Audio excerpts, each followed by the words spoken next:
Le MCA boucle ses 4 ans au Sénégal en ce mois de septembre de 2010 à 2014. Le Millennium Challenge Account a consacré quelques 270 milliards de francs CFA au Sénégal pour la maîtrise de l'eau et les infrastructures routières. Alim Badara Kane.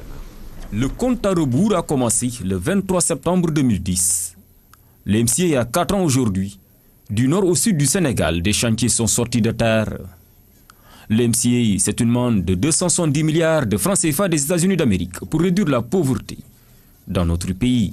L'essentiel, en tout cas, des activités qui ont été initiées au niveau du programme ont démarré, notamment les projets d'irrigation et de route. Sur le projet irrigation, les 5 contrats donc, qui ont été signés, à savoir les 4 contrats au niveau du Delta et la cuvette de Ngalenka sont en cours d'exécution. D'ailleurs, la cuvette de Ngalenka de 450 hectares a été réceptionnée depuis le mois d'avril.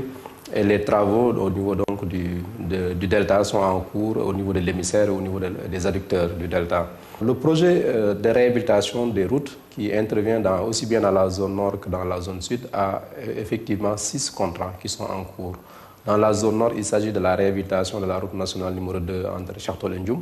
C'est un projet de 120 km, mais aussi de la construction du pont de Ndioum, qui est un pont de 150 mètres qui est construit sur le Doué, qui est un bras du fleuve Sénégal, qui aujourd'hui divise la commune de Ndioum en 2 parties.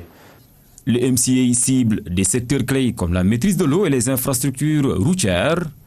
Les projets déjà concrétisés impactent positivement le quotidien des populations.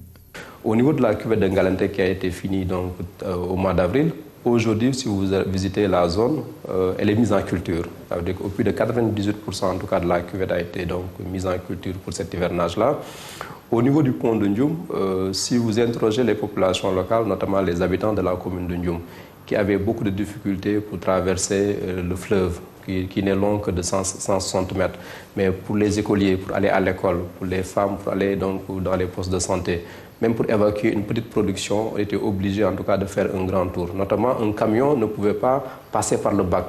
On était obligé de faire un grand tour de plus de 40 km pour traverser une section qui ne fait que 160 mètres. Donc l'impact est perceptible. Dans un an, plus précisément, le 23 septembre 2015, le MCA va s'arrêter. Sur les chantiers, il est demandé aux entreprises de mettre les bouchées doubles pour livrer à temps des infrastructures de qualité. Les managers du MCA y tiennent. Ils veulent que les générations futures profitent de ces réalisations qui vont mettre le Sénégal sur la voie du développement.